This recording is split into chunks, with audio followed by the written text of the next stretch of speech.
everybody, Paul Angelo here, and welcome to another amazing video that will help you understand yourself on a deeper level. We're going to talk about identity.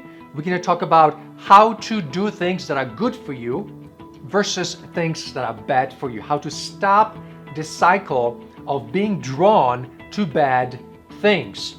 Sex, bad quality lovers, bad job, how to stop ourselves from a lot of waste of time, how to do things that are more productive as opposed to things that are destructive or things that are simply distracting you from what's important in life. And we're going to use the concept of identity to answer this. And this really is a beautiful way to talk about gay life, to talk about LGBT people, because in our world, identity is the weakness, that our identities are not fully completed for most of us, even those of you who may be in your 40s or 50s. So we're going to talk about identity to unlock the possibilities for you, the opportunities for you. I think gay men are having a lot of opportunities in their lives because they don't have the families, the kids. So they do have these opportunities that do not exist for straight men. Now, theoretically speaking, right?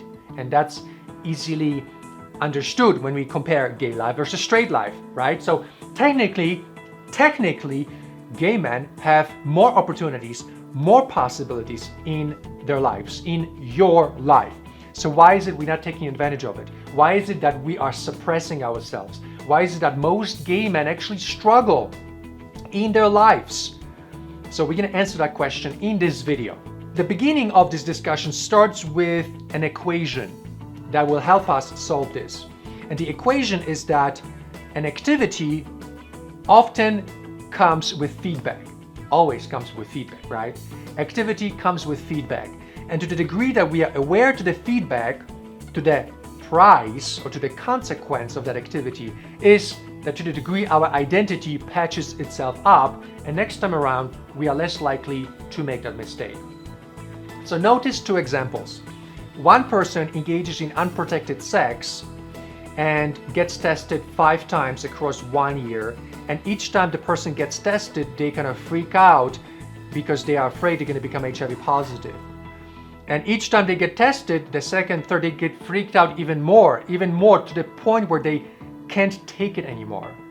And instead of feeling all that anxiety from the risk of becoming HIV positive, they choose to behave differently, to not do unprotected sex anymore. And compare that with another person who engages in unprotected sex and never gets tested and just doesn't care about the feedback from the tests.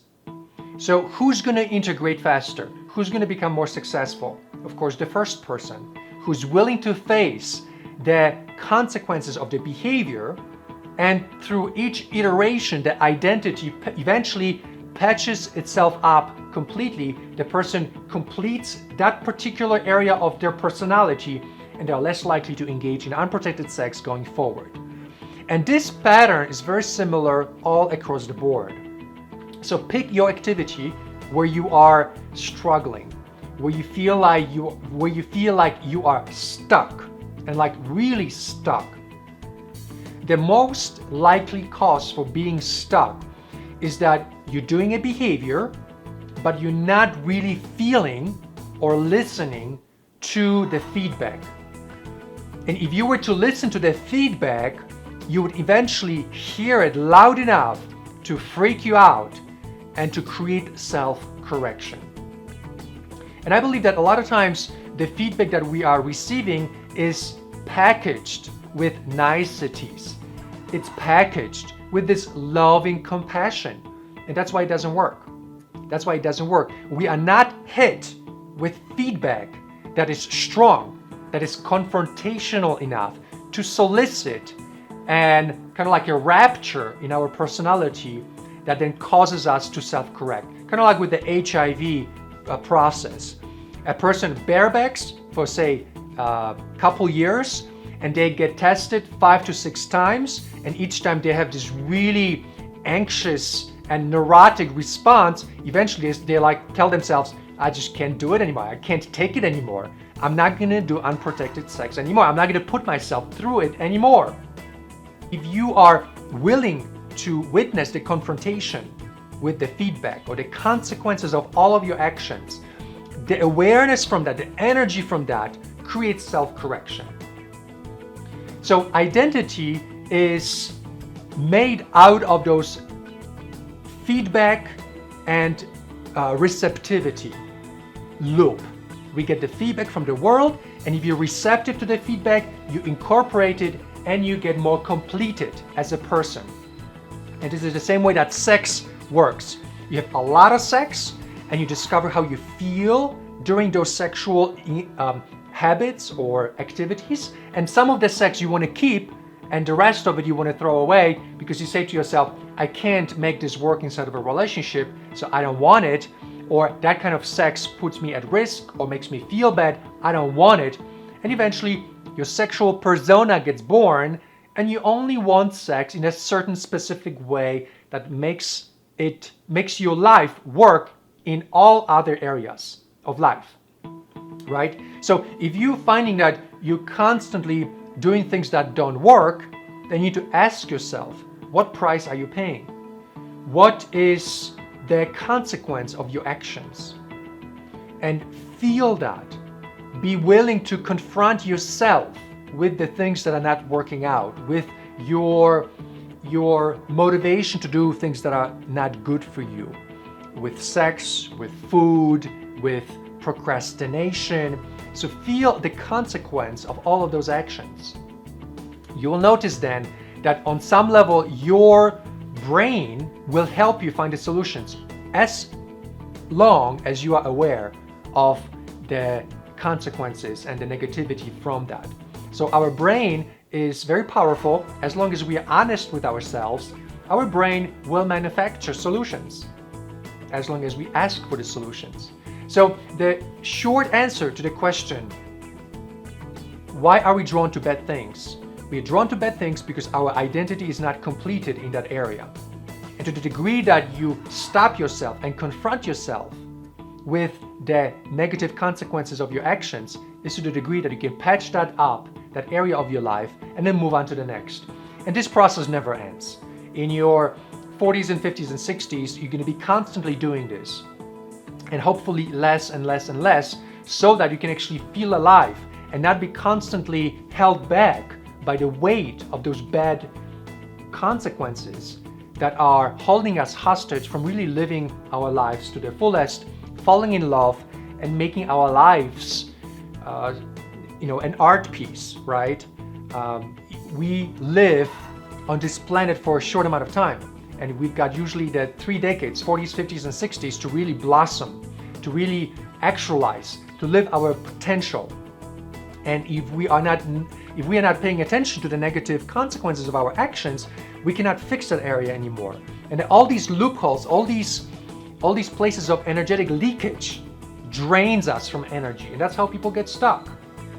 So the basic premise of life coaching or self-reflection, self-analysis is to be honest with ourselves. Say, hey, you know what? I'm fucking up in this area. I am hooking up too much. I am into unprotected sex. I am into watching TV all the time, Netflix shows, and not doing any work. I confront myself with a lot of these things all the time because I want my brain to be empowered with a close contact with objective reality. When we are neglecting to notice where we are making mistakes, we are detaching ourselves from objective reality further,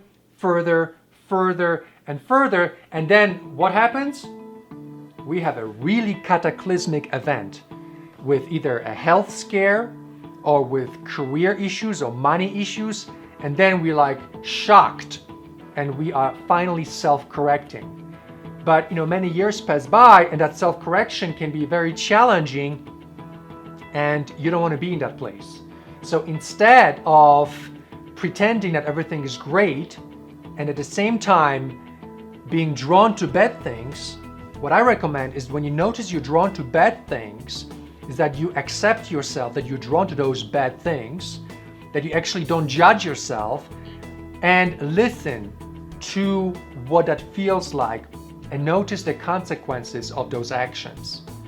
And then, as you are authentic with yourself, you'll notice that that part of your personality will self-correct to the degree that you're really authentic and honest with yourself. So confronting yourself is the key to moving to the next level. And don't be nice to yourself.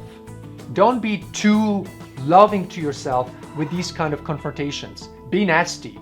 Say to yourself, oh my gosh, I'm fucking up in this area. What the F is going on here? Why am I such a loser in this area? Don't be gentle, because when you're gentle, you're not creating that rapture.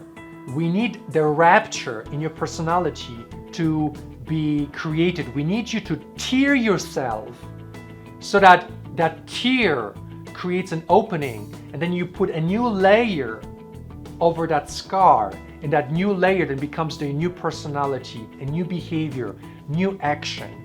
So I believe that a direct confrontation is the fastest way to help someone overcome this draw to the bad things, bad people, bad sex, distractions, analysis paralysis, doubting yourself. All of this is connected with the fact that we are simply not willing to confront ourselves. And we're pretending, we are hiding, and we are masking our own bad behaviors. So pay attention to how you feel when you're drawn to those bad things. And you'll notice that in time, your body will find a way out of it. You will self-correct. In the gay world, we don't have our families, we don't have father figures, we don't have role models, we don't have facility of integration with the spiritual world. So we don't have a church that helps us get reconnected to the divine energy. And on many levels, we don't have a connection to the high performance lifestyle of high efficacy. And so our identity is operating outside of those domains. No community, no family, no father, no church, and no God, and no high performance. And so our identity is not really completed. It's very weak identity. We can take this further. I can show you that a lot of the members of the LGBT community, these are men that are coming out of the closet freshly, bisexual men who are transgender, who want to become a different gender. We have men who are not fully empowered, that are part of our community. You know, these are men that are struggling in their lives. And so how can we have a strong identity if we constantly are operating inside of wounding, inside of spaces of contradiction to potency and strength, which is where most of the LGBT people come from. You know, the society and the homophobia suppresses our identities. And so it's important to recognize that most of your friends, most of the members of the LGBT community, these are people that struggle with their identities. And so if you want to avoid the magnetism towards the bad stuff, unfortunately, you have to separate yourself from them and engage those LGBT members who are stronger, who have self-nurtured themselves to the level of strengthening their identity so that they are not victims to the reality around us. And so this is an important thing to say so that you remember that the full picture about success in our lives comes with your own personal development and also the people around you, the environment around you. And in the gay world, in the LGBT world, we operate out of a place of weakness most of the time, if not at all times. And that's why we are constantly drawn to things that are not good for us, because our identities are not patched up strong enough, because we are not around strong people, right? I mean, tell me, are you around strong people? Strong gay men that are super direct, that are very consequential, that are very effective in their lives, that are successful, and they come into your life and they say, hey, what's going on? Why are you eating ice cream if you're an adult man? Why are you hooking up, having unprotected sex? Why are you procrastinating the book you wanted to write? Why are you neglecting those projects you wanted to make real? How many men do you have in your life that are pointing at that to you? And remember, when you were a kid, your father did that to you, right? Your father was telling you, do your homework, take out the trash, clean your room. And so who's doing that to you right now? And so I believe that this is really why we are drawn to bad things. We don't have people in our lives that are pointing us away from those bad things. And our identity is perpetually weakened by that. And we don't grow out of that childishness. We remain little children in adult bodies, being constantly triggered, being constantly aroused by the bad things that for most other people are simply non-existent. They just move on. They're on this ocean wave of life that gets pushed into the deeper waters of effectiveness, fulfillment, and actualization. And as gay men, we are still on the beach. We haven't even entered the ocean. And the ocean here is a metaphor for fullness of expression of who we are. So we stay on the beach, kind of like waiting for the wave to come and take us.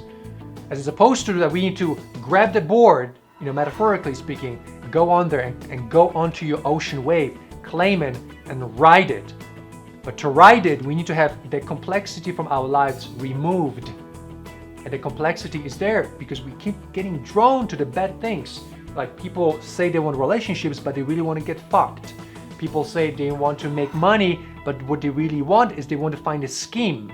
People say they want to feel healthy and live a long life, but they want to eat a cheeseburger.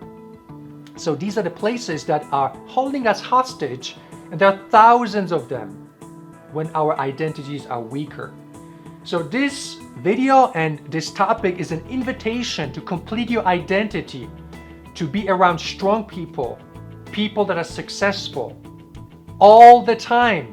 Otherwise, like I mentioned to you before, the LGBT community is comprised of people that are struggling in their lives, and they're going to take you in their struggle and they're going to weaken you with their identities even more.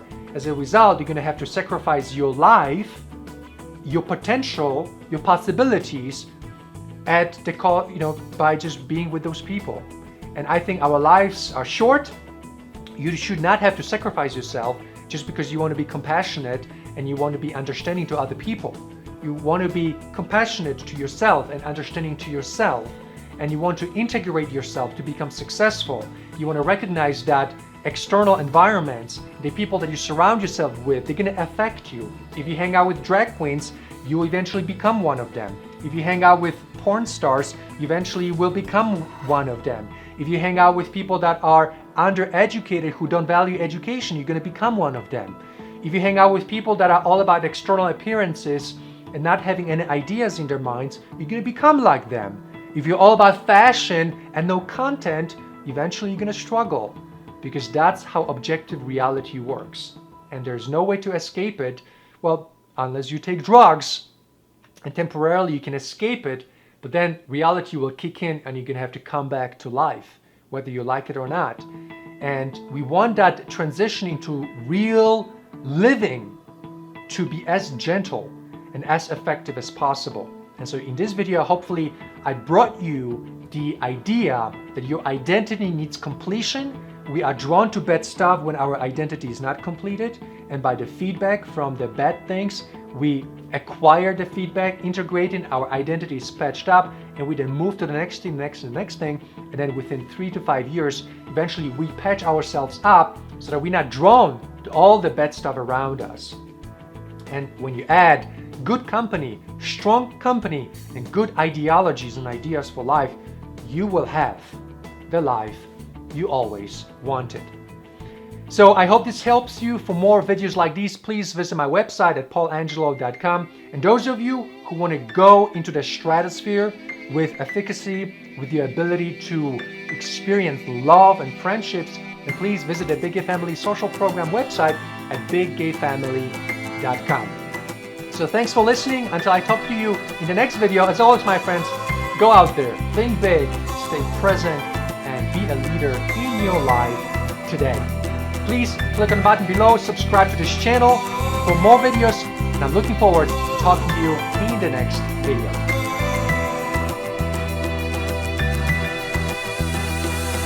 Turning quickly and over, and the clock is ticking, time is moving fast.